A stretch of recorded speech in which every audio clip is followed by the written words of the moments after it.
नरेंद्र राव साहब. So Narendra Rao,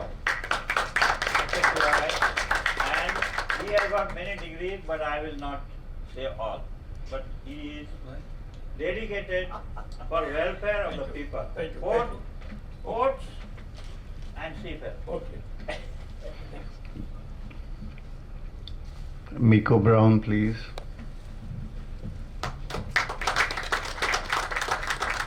Miko Brown, she is from IT of London, and she is here in concerning wages of seafarers, etc. Mike. Mike उधर ही. Yeah, she has got a lot of engagements in Mumbai. She must have completed all of them. And that is why on 7th we had to go through this, because I think tomorrow she will leave Mumbai. So Miko Brown from ITF London. Thank you.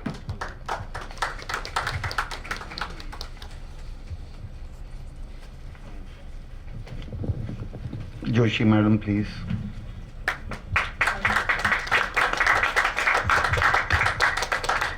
Mrs. Joshi, I don't have to introduce her, but I always take opportunities, and she is one of the first to chair Shipping Corporation of India, and first woman. No, woman. See, Dynamic woman. See, there is a problem. When we talk about gender equality. You don't have to say woman or lady or So, okay, let me not talk more than this. Right, sir. Thank you, sir. But one has to understand. Right, sir. Thank you, sir. Can we request all of you for lighting of the lamp, please? Can I request Aishwarya madam to please come?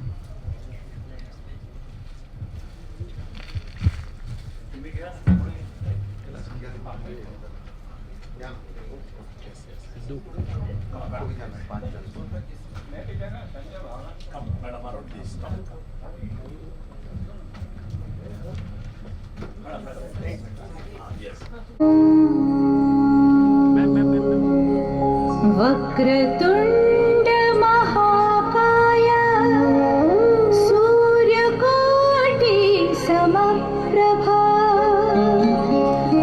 निर्विघ्नं कुरु मे देव सर्वकार्येषु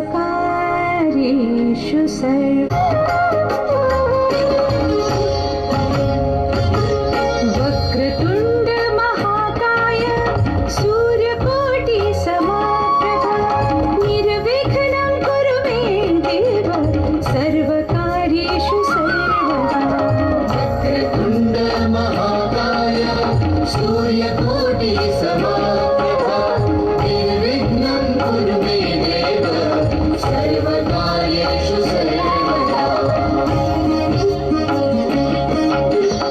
वक्रतुंड महाकाय सूर्यकोटि समप्रभा निर्विघ्नं कुरु मे देव सर्वकार्येषु सर्वदा वक्रतुंड महाकाय सूर्यकोटि समप्रभा निर्विघ्नं कुरु मे देव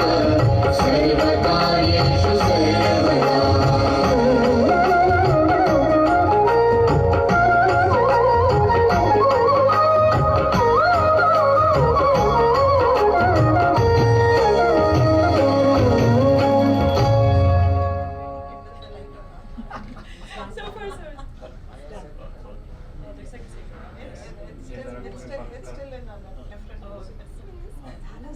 Amma, never lamp is a lamp. Sorry, Grant.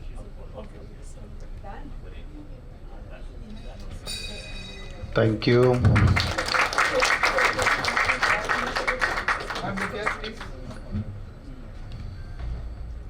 Seamen Union which is one of the biggest affiliated union in our federation, called Water Transport Workers Federation of India. This is the third biggest federation which is recognized by the Ministry of Ports, Shipping and Waterways. Why I said this is a very crucial time. Now we do not know to which government we have to address our issues and problems. Of course, within 1 or 2 days, we will have the next government. By that time, we could also able to know who will be the ministry or minister for water transport industry, including our ports, shipping and other maritime sector. There are certain very immediate issues which are confronting in the maritime sector. I don't want to explain all the detail. I have separate topics to come and speak later on. Now, just as an inaugural and introducing of this section, I would like to say a few words. The industry is at a very problematic now, ranging from serious issues like government is proposing to relaxation of cabotage law, and similarly the Australian government has proposed scrapping of age-old ships without any alternate solution, without rehabilitating the shipping companies or shipping industry, by which it will get highly affected. And we are also, as a seafarers, as a trade union functioning among the seafarers, we are also very much worried about the job loss due to all these problems. And you are all very aware, very recently, the ships are highly at risk while crossing at the Red Sea, Suez Canal area. That the Lebanon, there are some militant groups called Houthi, they are continuously attacking the ships by the name that they are supporting the Palestine, and they are opposing the Israel, which is continuously attacking the Gaza. There are some other issues are there. Thereby, the ships which is crossing through the Cape of Comorin takes lot of time. By that time, the flights and everything goes on. So that is also one of the challenging issue. Similarly, due to that issue, the Iran has taken the vessel from the sea by called MSC Ares. Another recent attack issue was that MV Dali one ship, which without their own control, out of their control, there is no manual mistakes or something. The vessel has gone and hit the bridge at Baltimore, and it was also captured by the USA government, and they have filed the case, etc. So these are all the confronting issues which I don't want to go in detail because I want to give something. So in this scenario, it is high time we would like to invite some of the eminent speakers. They may introduce themselves and give some of the challenging issues in the maritime industry. So Comrade Manoj Yadav, the General Secretary of Forward Seamen Union, is in some other important issues. And similarly, some of the dignitaries and speakers, those who have already agreed with us to come, but unfortunately there are some other problem. So with these few words, I would like to invite once again all of you on behalf of the FSUI and ITF Trust and Water Transport Workers Federation of India. As like the audience, I am also very anxiously waiting to listen your inputs. Thank you.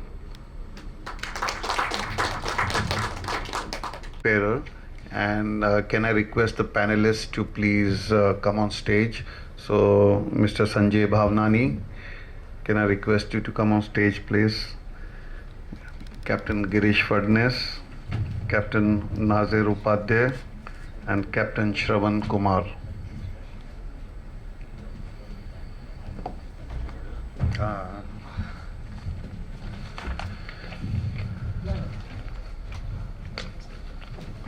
So I'd like request Sanjay Bhavnani to please take the lead and request for self-introduction as well.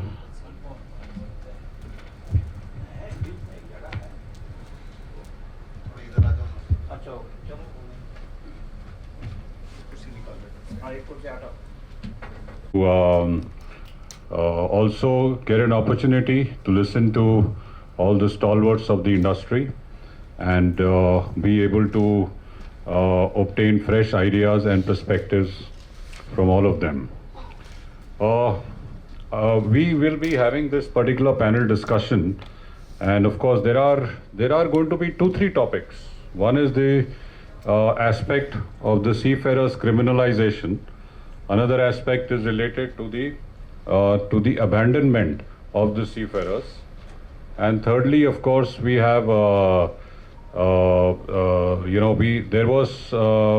are also some concerns about what all steps are being taken to deal with the increasing menace of the piracy in the Red Sea. This is how it was. So, does it still stand as the same? It still stands as the same, right? Yeah, it cannot change much. No, I just want to confirm. Huh? Okay. Okay, so that makes me feel very nice. I'm at the right place at the right time. Huh? Okay, so before we just go further, I will introduce myself. I am from MMS Maritime India Private Limited, and I work there as the director and the COO. This company is a part of a Japanese shipping group by the name of Meiji Shipping, and we've been here in Mumbai since last almost 23 years now.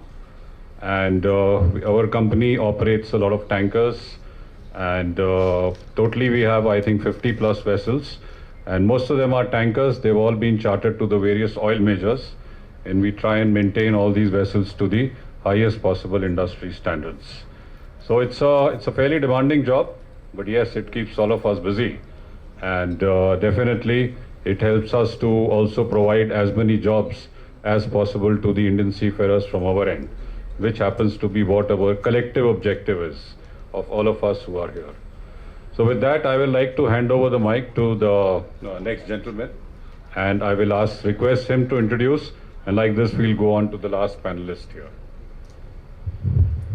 Good afternoon, everyone. My name is Captain Shravan Kumar. I am the CEO for a company called Peninsular Maritime India Private Limited. We are the owners and operators for tankers, operating about 14 MR and LR1 tankers, trading worldwide. Seldom they come to India, but mostly they are trading abroad. I am absolutely delighted and anxious to participate in these very critical points which Mr. Sanjeev has raised. Most important is the criminalization with the recent background which we've had of MV Dali meeting with an incident recently. And how does it play in the mind of seafarers, which when we discussed during the debriefing, how psychologically it affects them, the change of comments from the same authorities in the opening of at the beginning of the incident, as the incident investigation progresses, and towards the end as it culminates.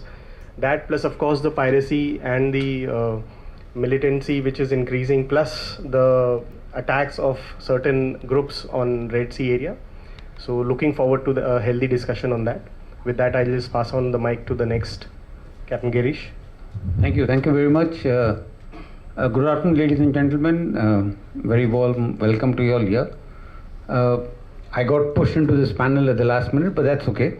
I'll do my best. My name is Captain Girish Fadnis. I've been in the industry for over maybe 20-25 years. Was in the industry. I am not holding any position at this point.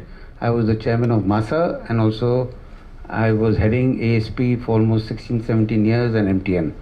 So that's what it is, and I look forward to contribute more towards our own industry in whichever way I can in the years to come. Can't hang up my boots yet, and I think we should have a good discussion on the criminalization part.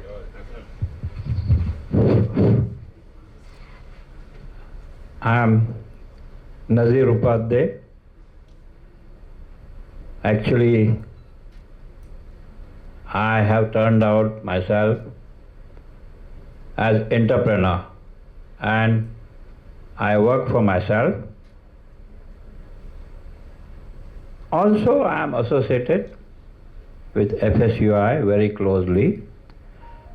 in basically looking after welfare of seafarers. My name itself, if you Google search Nazir Upadhyay, you can get me, my name, address, telephone number. And I am very active in social media and requesting everybody to contact us whenever they are in trouble. What kind of trouble? Even if you have a fight among your own family, you can contact us. What that means is, I'm a trained ITF mental health first responder. I can possibly help before something really goes wrong. I will explain this some other time. That's all, my introduction. I am closely associated in the welfare of seafarers. Thank you. Thank you. So after this very impressive introduction,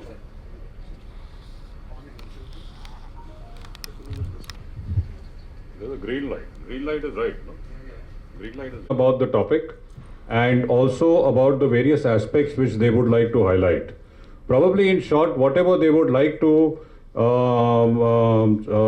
lay maximum emphasis on as the topic which they believe is most important as of today. That's what I would like to invite each of the panel to really focus on. So we take up the criminalization part first, I believe.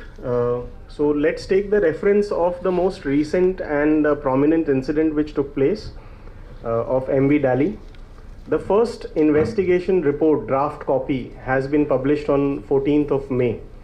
So just as an inquisitive reader, I was reading that report, and one of the parties which was providing all the support to help in a proper investigation was Directorate General of Shipping team from that place. Somebody must have been nominated from DG Shipping.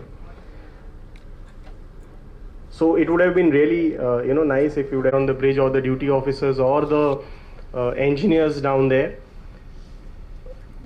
The first statement which comes from governor is that we are proud that the seafarers were very proactive and they saved so many people. The incident, the mishap was huge incident was averted. All those statements are given, things were a bit relaxed, and the next time what we hear is there is a criminal offense which has been filed against them. So where does all this take the mental health of that seafarer who would probably be coming out of that ship and joining back some other ship at some point in time and going back for navigation or doing some duty whichever he is delegated to? So how do we look at it and how do we support them in there was no, we all know there was no fault of theirs as of now, prima facie, but how do we support them and what can we as industry do to protect them? Because we would be fighting against stalwarts like US government, federal agencies. Then we will have so many environmental people who would be playing big role in that, and of course many other agencies. I was just reading a report that the Synergy Group along with the owners have filed a suit in federal courts limiting their liabilities to just $43.6 million, which otherwise will run into billions of dollars. So that is a commercial aspect. This is the report which has been published.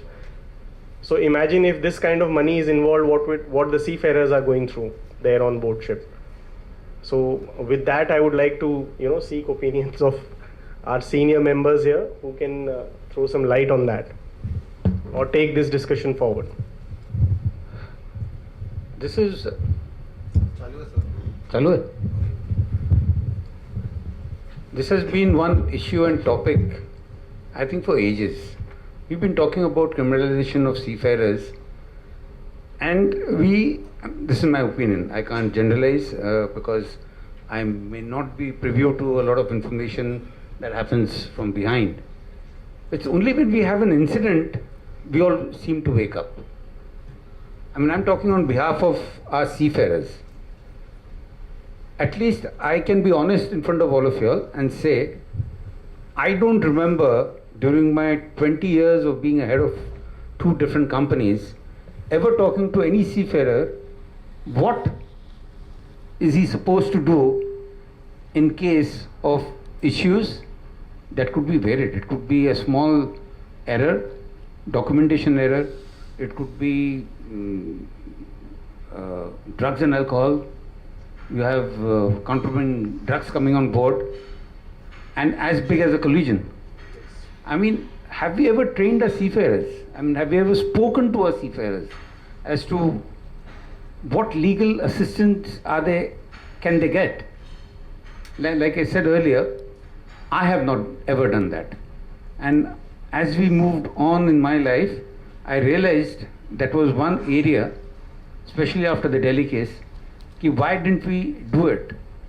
I mean, why didn't we ever talk to our seafarers or masters and anybody on board? And we put all the pressures. Now, these errors could have happened due to issues which the office management are aware of, which can lead to accident, incident on board concerning posted control or stowaways, and then like these poor guys on board are left high and dry because they are the first point of contact with the authorities. Are they even aware what they're supposed to do? Telephones fly around, concealment happens. I'm being practical. Gentlemen, ladies, I can afford to say that because I'm not attached to any company. I have no fear in speaking today. See, this is what I'm saying, no fear in speaking today. I mean, why can't we address issues? Why didn't we address issues for our seafarers? I'm only talking about our seafarers.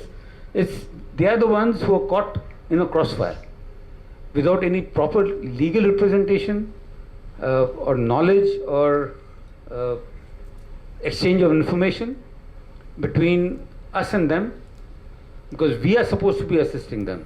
When I say we are talking about the unions, we are talking about the authorities, we are talking about jurisdiction, the administration.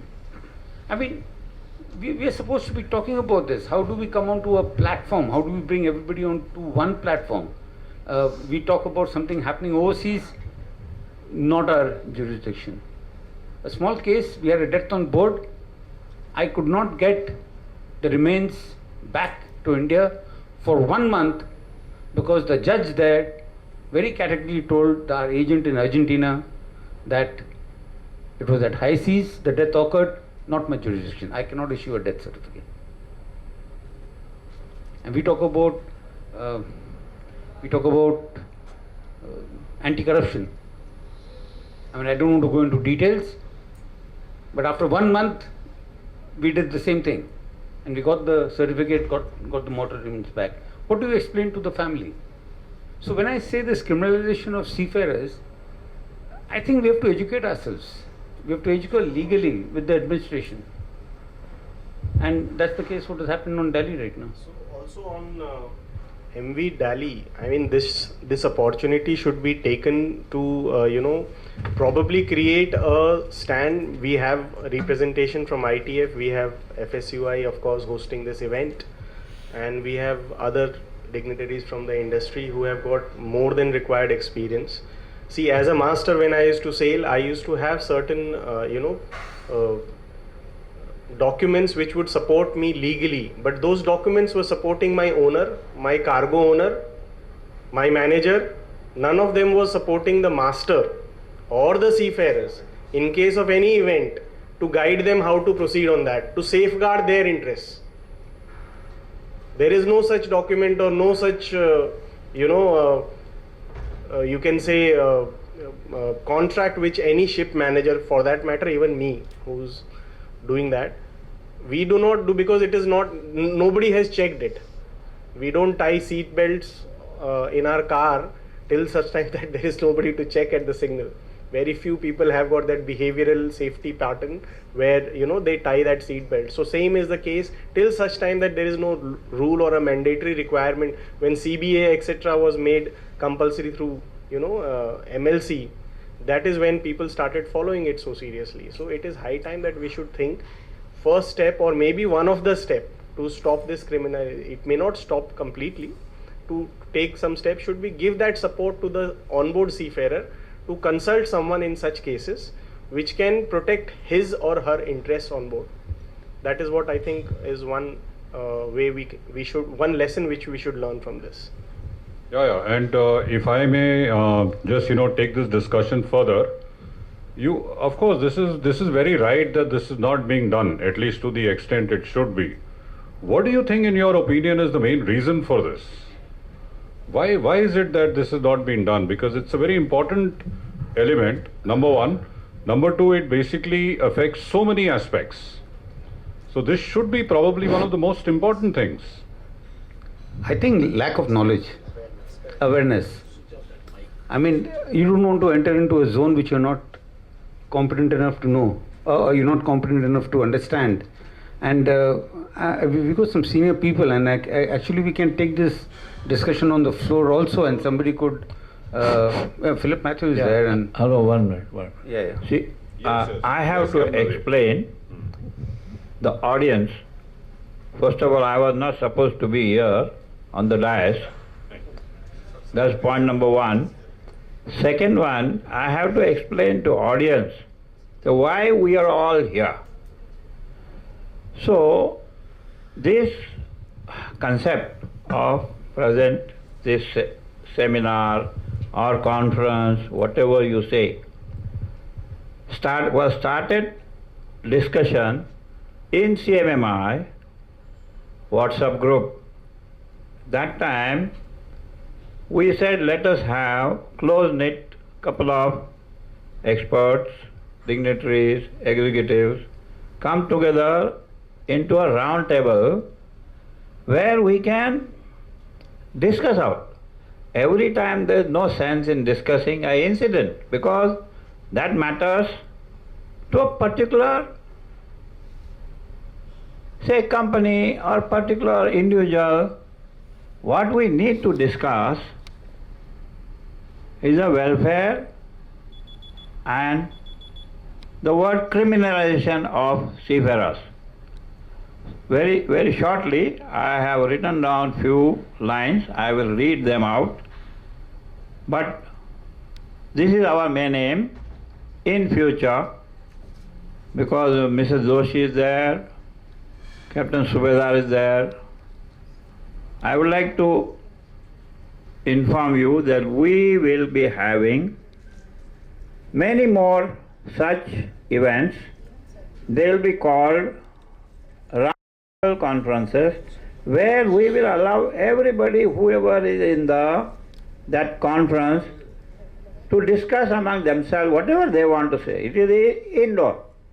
Now this forum is an open forum, so today I would say that this is the beginning of helping each other, all companies, especially the seafarers. In this conference we have many topics, but in the round table we will have generally one round table discussing the issues which are going around in community. Thank you. Yeah, so we would just like to tap onto your experience, Captain Nazir. Now, you must have interacted with the various seafarers or some of the seafarers who've been through this ordeal in the past. Captain Nazir, do I have your attention? One. Sir, now I'm getting ready because you are compelling me to speak.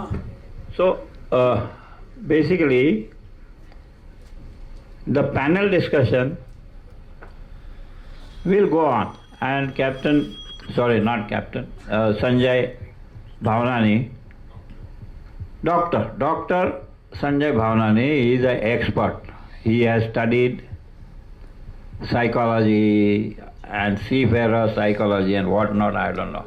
But he is very well qualified to drive you any area you want.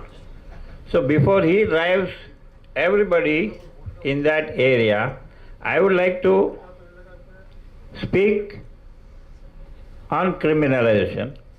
Again, I want to say the word criminalization is scary. So during my speech, you may select another word. Similarly, we are under discussion to change a wording for mental health. Because the word mental, once you utter a word mental, is considered a difficult in India, at least I know. So now, so decriminalization of seafarers is the topic which I would say, because I am just talking welfare of the seafarers. Increase in maritime accidents, there seems to be always a commercial angle to blaming the seafarer, as seafarer negligence is covered under insurance. This is only my thought process. There is no need of debating it, but please note down, and whenever time comes of debate, we can. This should stop, and everyone should assist in getting seafarers fair treatment. Fair treatment. Human Rights Commission best practices should be followed in seafarers' trials. We all know the seafarers are not criminals. And where there is unintentional harm, the seafarer, 1 minute, sir, 1 minute. And wherever there is unintentional harm, the seafarer should be treated as not guilty, unless proven otherwise. A recent survey indicates 24%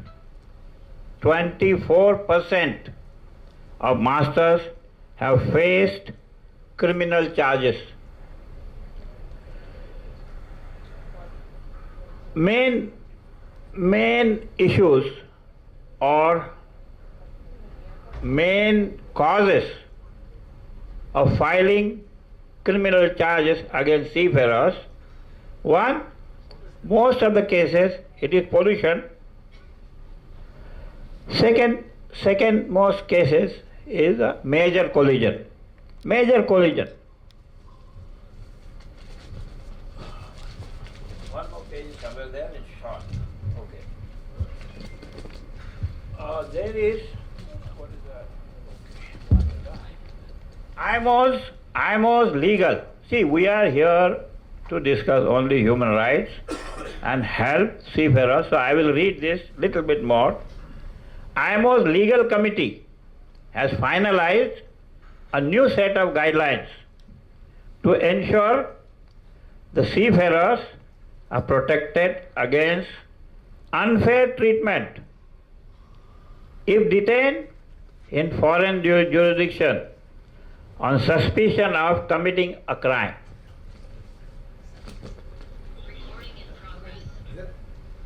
Closing remark of IMO General Secretary, that I have lost it where it is.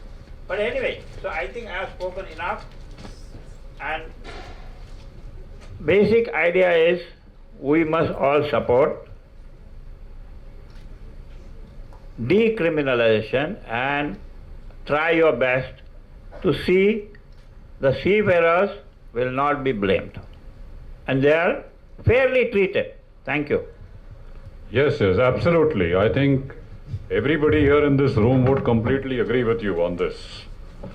I think what I was trying to highlight earlier on, and we wanted to tap onto your experience, Captain Nazir, was being the ITF first point of contact. As you mentioned, you are one of the very few persons in this room qualified to be at that level. From your experience and from your discussion with the seafarers who have been subjected to this kind of an ordeal, what should be done by the industry? Or what more should be done in terms of providing skills and support to the various seafarers so that they are able to deal with these situations in a more effective way? Thank you. I will answer this again because this is how this topic of this conference started. People keep talking in the WhatsApp group, but no one comes forward to help.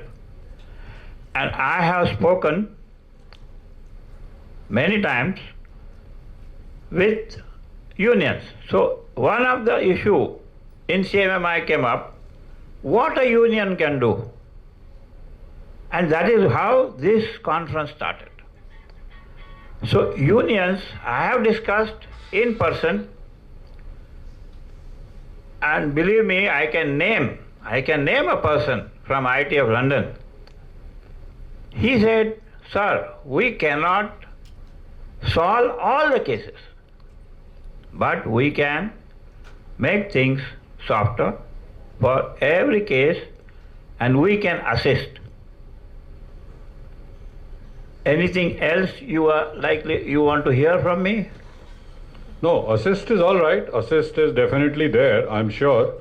But do we have anything which probably, of course, we most likely we don't have, but you are the expert, you'll know better.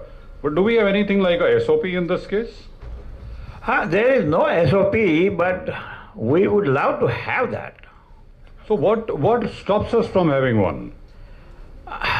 See, the problem is present, past so many years, at least in India, I know we are working on individual basis. There is no united effort. Now, I don't want to say more than this on this topic, but I'm into it. I'm struggling to explain to people, you have any problem, come together, resolve it. Anything else you want to hear? Oh, yes. SOP, yeah, we will generate SOP. Yeah. I am not from Directorate General of Shipping, but I can tell you, presently we are on the course to highlight these things. And that is where I have explained a round table. Now, unless we have that concept, unless we start discussing among us together, we cannot come out with SOP. Believe me, this present Director General of Shipping, Sri Shyam Jagannathan, is working day in, day out to resolve such issues. And I'm sure things will keep improving daily basis. You can take my word and believe me, I will convey this, what I spoke, to Director General of Shipping. Wonderful. So, as long as we have started the journey, even if we have not reached the final destination, but as long as we are underway and moving in that particular, on the right course, I'm sure this aspect can be dealt with in due course of time. So let me move on to the next panelist, that is Captain Girish. How would you like to add to this particular discussion? And what exactly should we be looking at as and when such incidents happen? Learning from the past experiences, what we have gathered. See, that's a difficult question to answer because these kind of incidents have been happening for over decades. And what have we learned from them? The minute the problem gets resolved, we all move on in our lives and systems. I think here we need the administration to come in, we need the legal minds to come in and work towards advising the maritime industry. See, it's not only about our maritime industry, it's the various other countries also. They have to get together in an event like this. What is the jurisdiction happening? Whom are they supposed to call? See, when a thing like this happens, the first thing master can do is call his office, tell him, and then it's all open field. Right. So So- he's the one who's left to just deal with it. He's left to in deal the with best it. possible manner as he can. Absolutely. I mean, I've gone through that myself once. Yeah, I think we should Yeah, get some. after you finish. See, I have had an experience once in my lifetime which one doesn't want to have, but then you are left to field to whatever intelligence you have and the situation, deal with it, and at that point of time, you don't want the office to interfere because there's actually nothing they could have done. Right. And you're the man on the spot. Okay, I was fortunate, we managed the thing well and we moved on. I'm talking about 20 years back. There was nothing then, and I don't see anything happening today also. So we have actually done nothing except talked about it and left it, because like I said, it's not the intentions are not there. It is a subject which requires legal minds. The administration will come into the system. It's not for you and me to make an SOP or some of our seafarers getting together and working towards it. No, I don't think it'll happen. It'll keep on happening the way it's happening. In the next 20 years will be, whoever is here will come and say, oh, 20 years back also we had a seminar. So it's, because when there is a issue of this magnitude, it's legal. It's jurisdiction, it's where it has happened. And that's the support we require from the government, not from individual companies Yeah, or... sure. Plus, I think the facts and circumstances of every incidents are unique. So you cannot really expect them to be replicated onto the next one at all. So that is also probably one of the reasons. And of course, everybody wants to wish that these things don't happen. So they really just want to wish them away. But unfortunately, that's not really been achieved. Once in a while, we do come across these incidents. And then as and when it was to get over, then people again start wishing, okay, this was just a one-off isolated aspect. And it's not very likely to ever happen again. So I think having a little bit more focus on this and trying to be prepared for the worst, that kind of an attitude and approach. And of course, as you said very correctly, it has to be done by the entire industry put together, by the entire maritime industry globally. All of them really need to get together and work towards this. Can't be done by individual companies, cannot probably be done even by one national or by one nation, etc., etc. So we need to get that kind of awakening. We need to raise that voice at international forums. We need to make them understand there's something which is very, very important. And of course, all efforts are being made, but somehow we have to intensify the efforts and start moving towards the end goal as much as possible. So maybe Captain Philip Matthews, you want to, Mrs. Joshi? Yeah.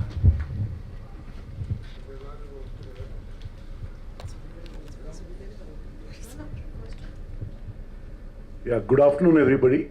I am Philip Matthews. I just want to say I agree with Mr. Bhavnani. We are indeed a reactive industry. But having what effect it is, I don't know. If you see the MS Notice 11 of 2024 and also the C series which Captain Daniel Joseph has come out with just 2-3 days back, coming out with SOPs very clearly. It has come, but of course we are late. But then, as I said, we are a reactive industry. Having said that, I have myself been 3 weeks back at Baltimore. I have seen the ship. I had seen it. It was just 2 days after that that span which was on the ship was removed. And I met the surveyors who were there from our DG Shipping, who were there. I went to their hotel. I can assure you that all the involved parties, see, the matter is sub judice as of now, but they are doing their very best. The involved company have appointed, and there are legal firms which I had the pleasure of meeting, some of them which I should not be saying here, but then I did have, and I think that things will be better. The investigation has to go on in such a big thing. If you look at it, The Baltimore authorities have been very proactive. They have immediately, the state has given the full approval to construct the new bridge. Everything is going on and they have cleared up everything as you see the papers today. But there are certain issues, if you ask me. Today in DGA, as we are speaking, there is a meeting going on. It was asked, why is it that there is no statement either from DG or from the government or from anybody else? DG rightly said what I just mentioned, that the investigation is going on. It will be completed soon. They will give a little time, and after that they will go and issue whatever action has to be taken, they will do it. Having said that, I am not being critical of anybody, but the fact lies that I deal with seafarers, I meet them.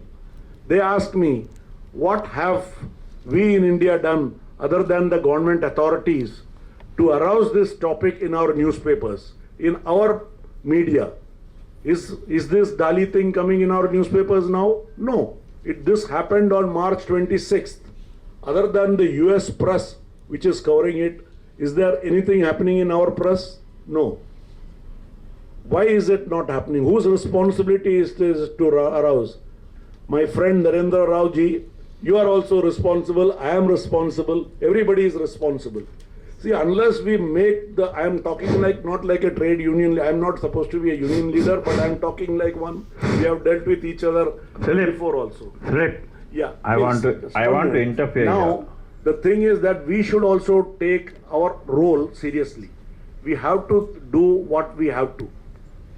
But I am very happy that what I see from the DG shipping, they are aroused of the situation and they are trying to do whatever best it is. But we as industry, we as trade union partners, we have to do our role. Thank you.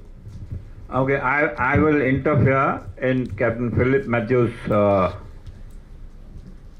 observation, because in the beginning I have already said the cause of this conference is the basis of the accident. Now, hereafter we don't want to discuss a particular accident, because this conference is not for discussing the accidents or whoever is doing. This conference is being arranged to look after welfare of the seafarers, and that is where I said it was specific question asked, what will be the union will do? So that is where I am saying union's responsibility is there in providing protection and welfare of seafarers. And I am talking on behalf of union. We are doing this. That is why this conference was initiated. Unfortunately, we have a very small thinking and we are directing it, a conference, towards an accident. No, don't do that, please. We are here to resolve issues gradually. As I said, we will have more conferences indoors where we'll discuss whatever you want to discuss. And I am sure I will invite. Thank you. Yes. Thank you very much for that, Captain Nazir. I have a question, and I'm going to pose certain questions if the moderator would permit me. Yes. And I think if we are really looking for solutions, then I think I would request if I can get specific answers to what I'm raising. So, Captain Shravan, I'll pose my question first to you and then to the other panelists. Do you think there is a relationship between commercialization and criminalization as far as seafarers are concerned? We have very specifically, and I am taking forward the discussion which Captain Philip Matthew raised, and of course what Captain Nazir also said. I fully agree. We are not here talking about one incident. Because again, only when something happens we start talking about it. But if we are looking for solutions, then we need to be generically looking at things that tomorrow something may happen. And we always, when it comes to personal safety, we always say prevention is better than cure. So why cannot we have preventive measures in place in the industry and not wait for an incident? So to that point, to address that, I think there is an issue over there. So I'm asking you a very specific question. Is commercialization and criminalization correlated? Ma'am, you have used two very important words, commercialization and criminalization, okay? So let us look at the first word, commercialization. The very essence of existence of this industry, merchant navy, merchant marine, is commerce. Okay? You answered my question. No explanation. So it is commerce. Let me please finish. So if the supremacy is taken by the core intent, which is commerce, we will always, under any circumstances, whether it is normal operation, whether it is some special operation or anything, we will always be commercially pressurized. Okay? However, what amount of pressure is to be taken and how that decision is to be taken, and the support mechanism needs to exist to help that particular master there to I'm take coming the to that. That's my next question. Okay. So, Captain Girish, my next question to you. I am becoming a moderator for you, Mr. Bhavnani. that's absolutely fine, Sorry. please, But once we admit that we are here to do business, and commerce and commercialization, overtakes everything else, So do you think there is victimization of the seafarers in this process? I believe so. Yes. I believe so.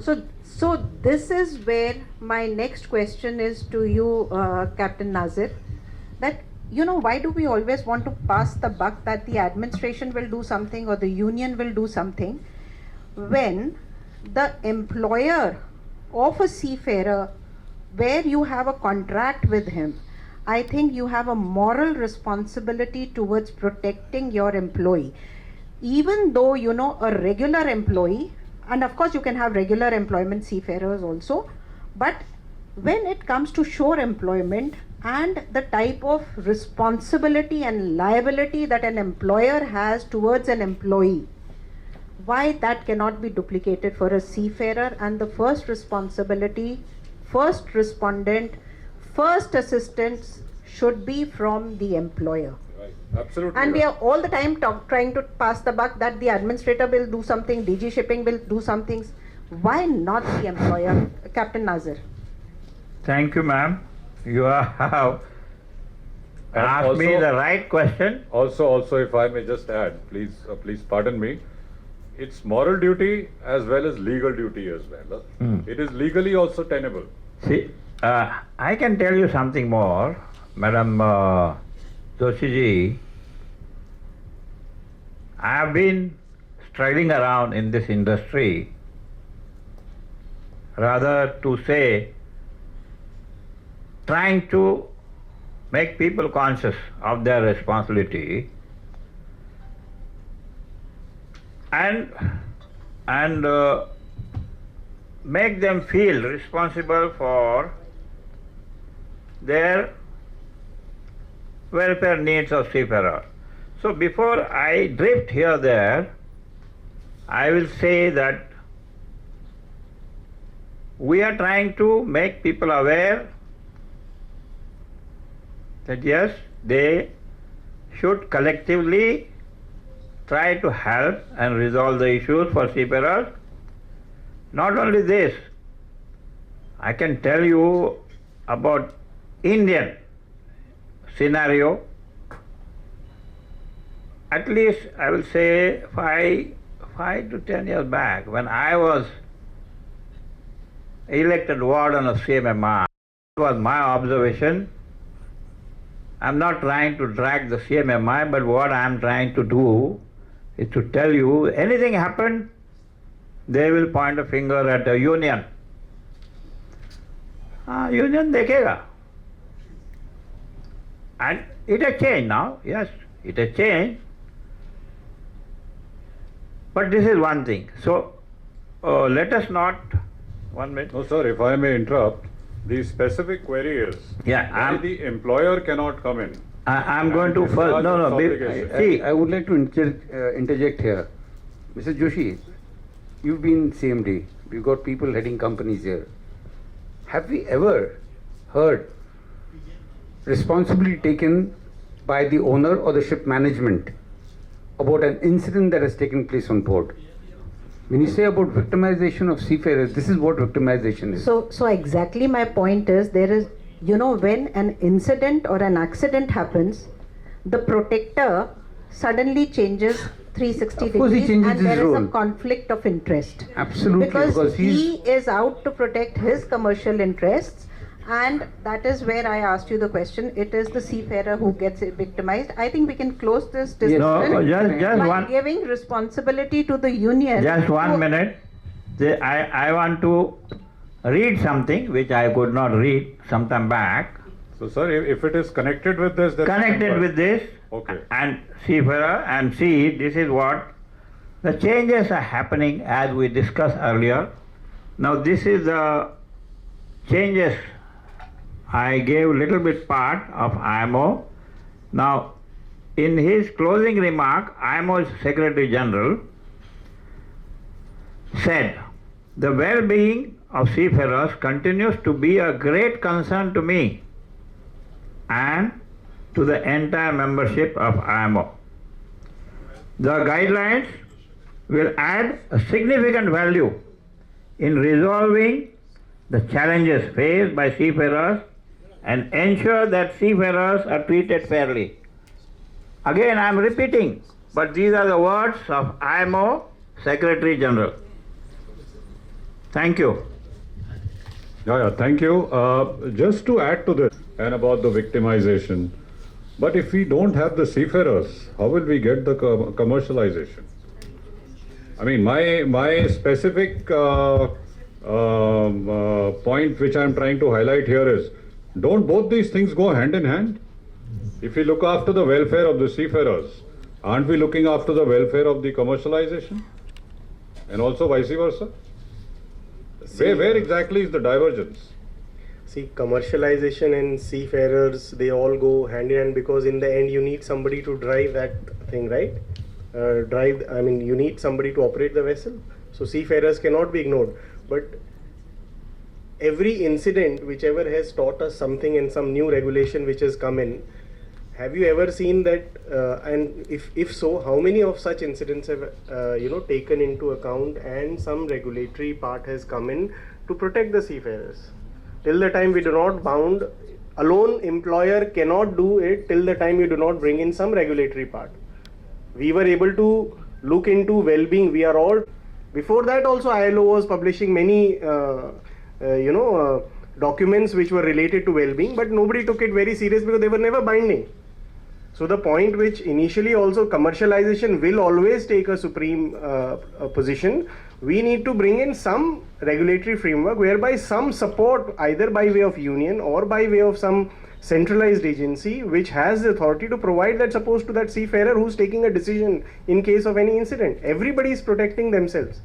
So you are looking at something which is going to be... I mean, he should, whether it is within the company. Today companies are mandated to have an MLC cell. We are having that, and people are calling for their worries. So why can't we have a cell mandated by that, where in such cases seafarers can straight away, a master who needs to take a decision, he can always consult, is it going to hamper me? Is it going to safeguard my interests? I am consulting the lawyers, I am consulting the clubs, I am consulting everyone in the office related to the losses of the vessel, related to the losses of the cargo, related to the signing of documents. But where is it then that I am consulting to safeguard my own interests? So till the time you do not bring in some regulatory framework and make it binding on the companies, if you think morally somebody will do it, no. Where business comes, morals go take a back seat. Let us be very practical on that. Well, I am, yes, what you say is right, but just to add to it again, I'm sure at least some people in this room would state the fact that even before MLC came into existence, their company was following MLC. To happen and then we do it. Okay, we have someone who's raising hand for quite Yeah, some time. but I think first you, sir. I'll come back to you then. The role of seafarers or the trade union actively working among the seafarers cannot be seen in isolation of this issue. The trade union as well as seafarers are also part and parcel of the industry. I would like to highlight a few minutes that two incidents. Very recently, the Forward Seamen Union organized a press conference at Chennai requesting the Government of India, particularly the Ministry of External Affairs, to immediately involve in releasing the seafarers of this MV Delhi as well as MSC Aries, two ships. At that time, one press reporter posed a question towards me that do you find out any fault on the part of MV Delhi? At that time we said whatever the message we have acquired from our reliable sources, we said no. The MV Delhi, it is what that accident is not intentional. It is beyond the manpower control. The entire machine operation, everything has been stopped. However, the Baltimore mayor he himself announced in the press that some warning siren has been given from the ship. That was further helpful to us to make a warning to the people, those who are passing through that particular bridge. Thereby we could able to control the casualty. So in such a way that sometimes we as a responsible trade union, we have replied to the press people that it has also appeared. Because our main intention, our main focus on the issue is to placing a request to the government to help us to release the seafarer very safely from America as well as from Iran. So that is our part that I would like to say that how we are very reasonable on certain important aspects. Similarly, my another experience, I have forgotten certain issues. That is, one seafarer who has come from some other country to Chennai airport, Minambakam. There he was arrested by a police after seizing his CDC, his passport, visa and everything. I do not remember which country. The police said that country from where you are coming after signing off from the vessel will not be allowed to come into India. Then immediately was taken to the police. From police station, that gentleman gave our number. We went there. We took him to a Jamin, and finally we talked to the company. Company said we did a wrong. We actually want to get some certificate, being that we have to certify that he is a seafarer. Unfortunately, that ship has to change the crew, so that signing off has taken in that country. However, we know that whatever the fine that we will pay, we will issue a certificate like that. Finally, that seafarer has been coming from Orissa or somewhere the northern part of the country. So what I would like to say with these few incidents, the union as well as seafarer, we are also very responsible among this. We are also one of the stakeholders. On certain issues, we know what is what. On certain issues, we would like to stand on our seafarer. Thank you. Well, wonderful, and thank you very much. Very good to know that you are taking the side of seafarers in a very, very distinct manner, which is definitely a very, very good cause. And we would wish that this continues. And I'm sure even with all these incidents and accidents happening, with your support, the seafarers will be able to come out of it with the minimum amount of damage and the repercussions. So thank you very much. Any comments from Mr. Advani? You had raised your hand in between? No? Okay. Yes, please. Good evening, everyone. Sorry? My name is We are running out of time. Captain Samir, and my question is very close to what Rao sir has told just now. That whenever we are talking about criminalization of the crew, we are only talking about highway accidents. What about every traffic signal where the seafarer has been troubled and put it as a criminal? One incident he has just told about the airport. Sir, we are talking about incidents happening in Korea and incidents happening in US. We have 12 major ports in India. Every time the vessel calls to all 12 major ports work differently on the same government law. And every time the seafarer has been considered as he is sitting as a criminal there, and he has to answer for the clearances. Sir, this can only happen when an government organizations try to bring it as close as possible and standardization to it. We are actually a victim of non-standardization. We talk about standardization all around since long.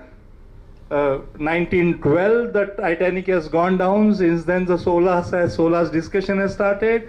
The 1974, the SOLAS is already there. After that, so many regulations on crew and seafarers. But eventually, when it comes to an implementation of it, there is still a non-standardization happening there. And because of this non-standardization, we see the criminalization, because they are the first phase of the industry. They are right at the sharp end. We have to talk about that. Probably when we start looking at that, and Rao sir has very well said that he has shown about one small incident of airport. Please note that every day, worldwide, thousands of seafarers facing the same issues because of non-standard regulations. That's where, if the coal rake can continue and no accidents can happen, they have not changed the coal rake. I think most of the captains can agree to me. Collision regulations at sea. Why you think they are not able to change it? Because they know it has to be changed on the same day worldwide. And it's a very difficult task. So such difficult task, it's the same thing what we are talking here about the criminalization, because every port has got a different regulations. There are local agents, they are not aware of local regulations. I see that masters are fighting in Indian government, private ports, more than half an hour for clearances of every vessel. And that time, every master and the person who's sitting in front of a government officer or a clearance officer, he is being looked as a criminal sitting in front of. So we are talking about highway accidents. What about these traffic lights? We have to start talking, because please understand, nuclear weapon was dropped only in 1942. Thereafter, the mass destruction weapon is an AK-47. You have to close the AK-47 manufacturing, sir, not the nuclear weapons. Please understand. This is what I am trying to ask. If somebody can answer for it. No, completely agree with you and with your viewpoint. But just to extend it further, have you seen any improvement in this over the years, or you find that it has remained unchanged? Sir, it's still facing a lot of issues on that. I'm not going to talk too much about the international regulations, but I can tell you Indian regulations, we are facing this. I think that's where the Indian, at least we should start from our home. Mm-hmm. Sir, the authorities sitting in Vizag port or authorities sitting in Mumbai, for even, their rules and regulation has to be same for the same authority, which are not. Even if they are on paper, it is not been complied. Somebody has to take care of it first. Sir, I want to respond. Our country has a problem when it comes to implementation. Sir, I am giving you an example of our country, but I am telling you it is happening everywhere. It is happening in UAE, it is happening in US, everywhere it is the same. Yeah, absolutely right. When it comes to the legal system, India has one of the best legal systems in the world, actually. Only thing is, the level of implementation is not really up to the mark. If you find the legal systems elsewhere, they are not as robust as a system which is here in India, only when it comes to writing it on the paper. But the implementation levels are the ones which are low, and that's where we all have a problem.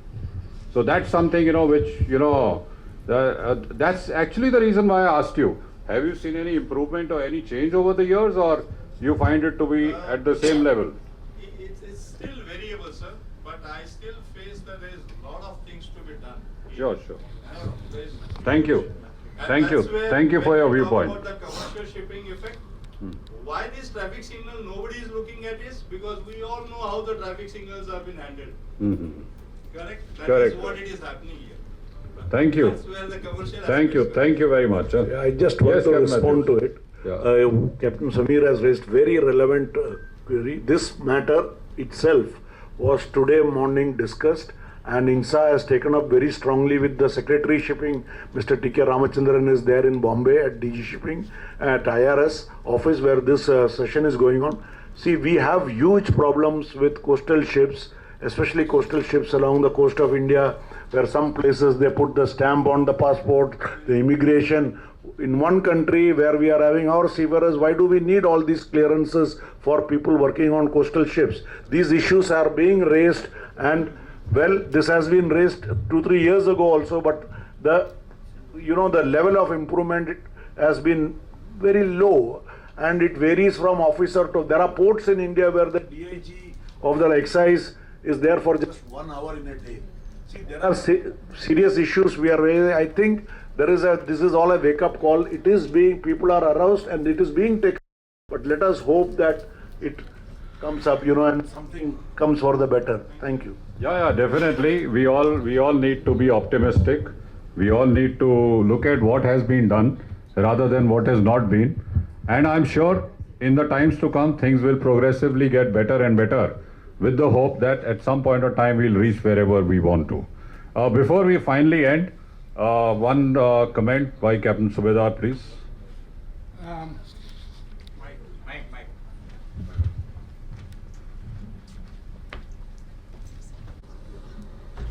Dr. Bhavnani, I think the takeaway should be from this discussion, which was often lively and sometimes almost reaching fighting levels.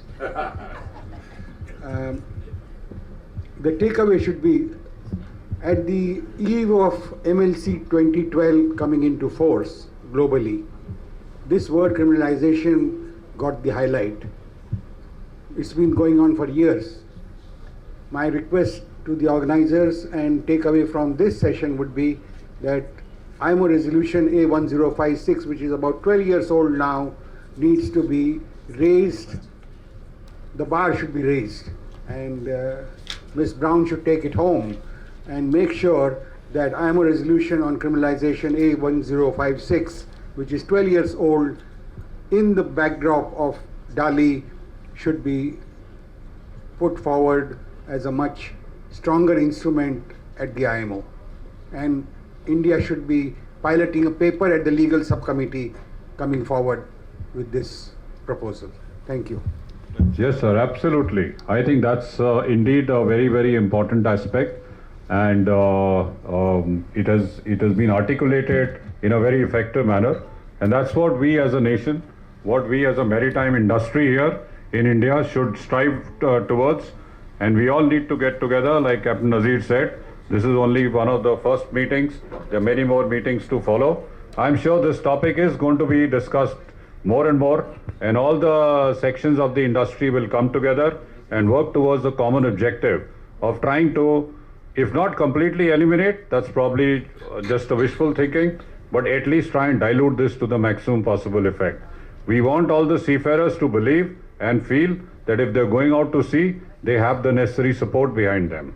They are not going to be criminalized, and at the end of it, we want them to work with the full confidence and with the full assurance that the entire industry, the employer, the industry and the entire country and the entire maritime global congregation is well behind them and is going to do everything possible to ensure that they don't really get victimized by this.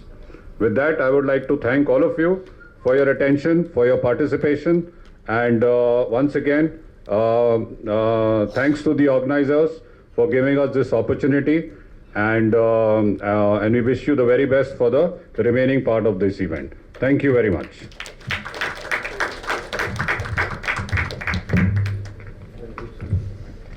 Thank you. Thank you, sir. Sir, एक minute, Bhavnani sir, please. Sir, it will not be enough.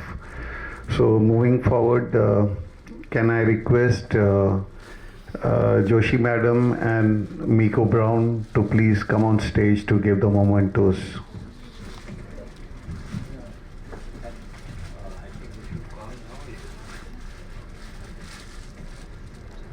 Can I request Miko to give the memento to Sanjay Bhavnani, please?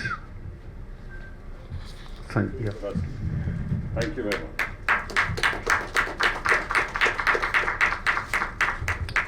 Can I request Joshi madam to hand over the memento to Shravan Kumar?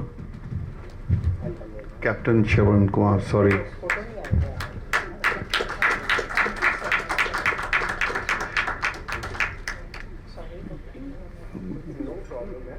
Can I the memento to Captain Girish?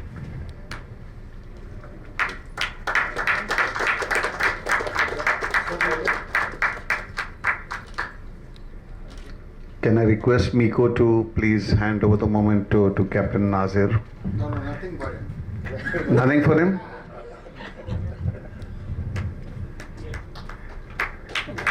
Ma'am, can we, Joshi ma'am, can we come on stage for a group photo?